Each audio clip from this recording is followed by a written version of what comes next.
Hi. Okay, so my paper is about art patronage during Charles I's reign and how it's representative of domestic culture in England at the time. So, by examining the art patronage system, you can see what life was like for women during the period, especially since the art tradition in England was so different from the art tradition in continental Europe. So, you can be pretty certain that a lot of what you see is very specific to England and not to other parts of Europe. And so the first way you can so my first point is about the role of prominent women, noble women collectors who were incredibly influential in sustaining the collection patronage culture that had popped up in England at the time. The most significant of these were Lady Alethea Howard, who is the Countess of Arundel, and Henrietta Maria, of course, who is Queen of England and Charles I's wife. Lady Alethea was from a very prominent family. Her husband, the Earl of Arundel, is often credited with starting the collecting phase in England and sort of bringing England's art tradition up to par with the rest of Europe, since traditionally England has been considered 20 to 30 years behind artistic trends as compared to the rest of Europe. However, I argue that a lot of that is not necessarily due to the Earl of Arundel, and that more credit should be given to Alethea Howard, because it was mostly her money that was funding the trips and buying the paintings, and a lot of her expertise was going into the hunting for these paintings. She secured a lot of really famous acquisitions for Charles I actually himself. So her influence is really understated a lot of the time.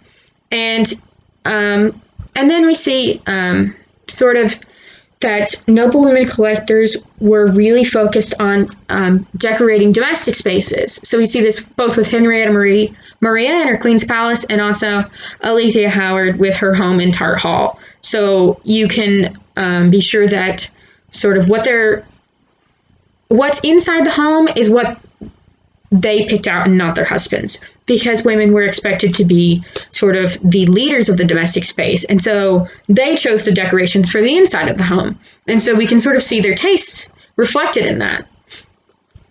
And then we also see that another way you can examine domestic culture through art patronage is through female subject matter of commissioned and collected works. So you see women as wives, women as mothers. You don't really see women equestrian portraits or anything like that, because women's power and wealth were ultimately their husband's power and wealth.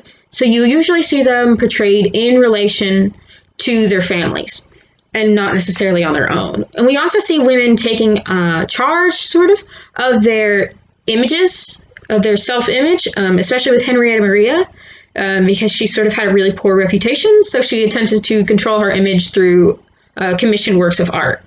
And we can also really see the differences between male works of male commissioners commissioning female subject matter and women commissioners commissioning female subject matter.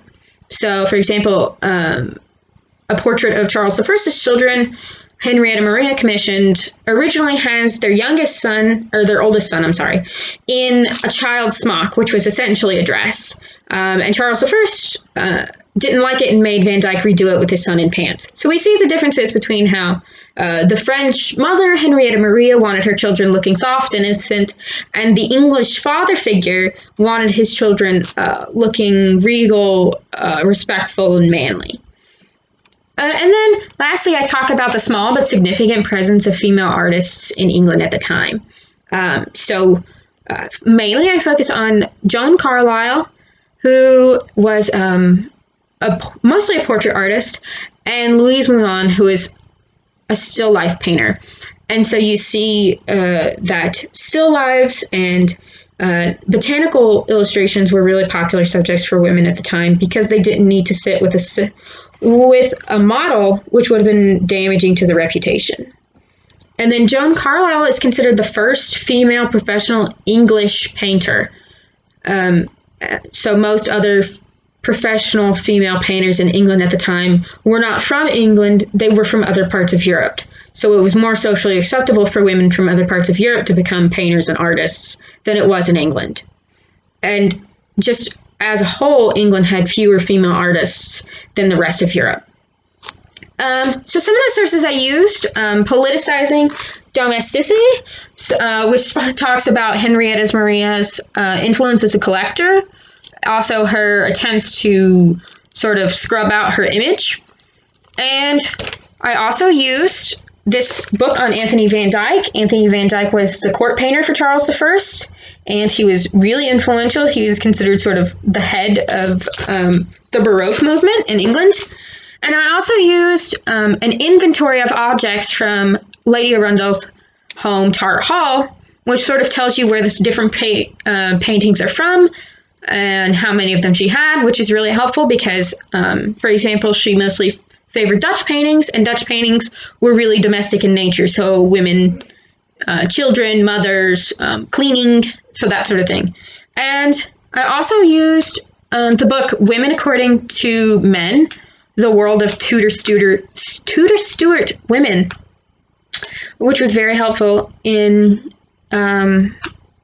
discovering what was expected of women by their husbands and sort of how life was for women during the period when so much of their lives were controlled by their husbands. And then I also focus on a few paintings, specifically by Van Dyck, and examine those since it is an interdisciplinary paper, and I break them down like I would in any art history paper, which I think is very helpful when you're considering the different elements and how they pertain to women specifically. Which I think I do pretty well. So some things that I think I could do better on, probably I could have gotten more primary sources, although they were kind of difficult to access, so I had to mine some primary sources from some dissertations and some from some other sources. But yeah, I definitely could have used more primary sources, and I probably could have diversified my sources a little bit, because I do kind of get into a repetition of sources in certain areas. But yeah, so that's my paper. Just leave any questions below. Thanks.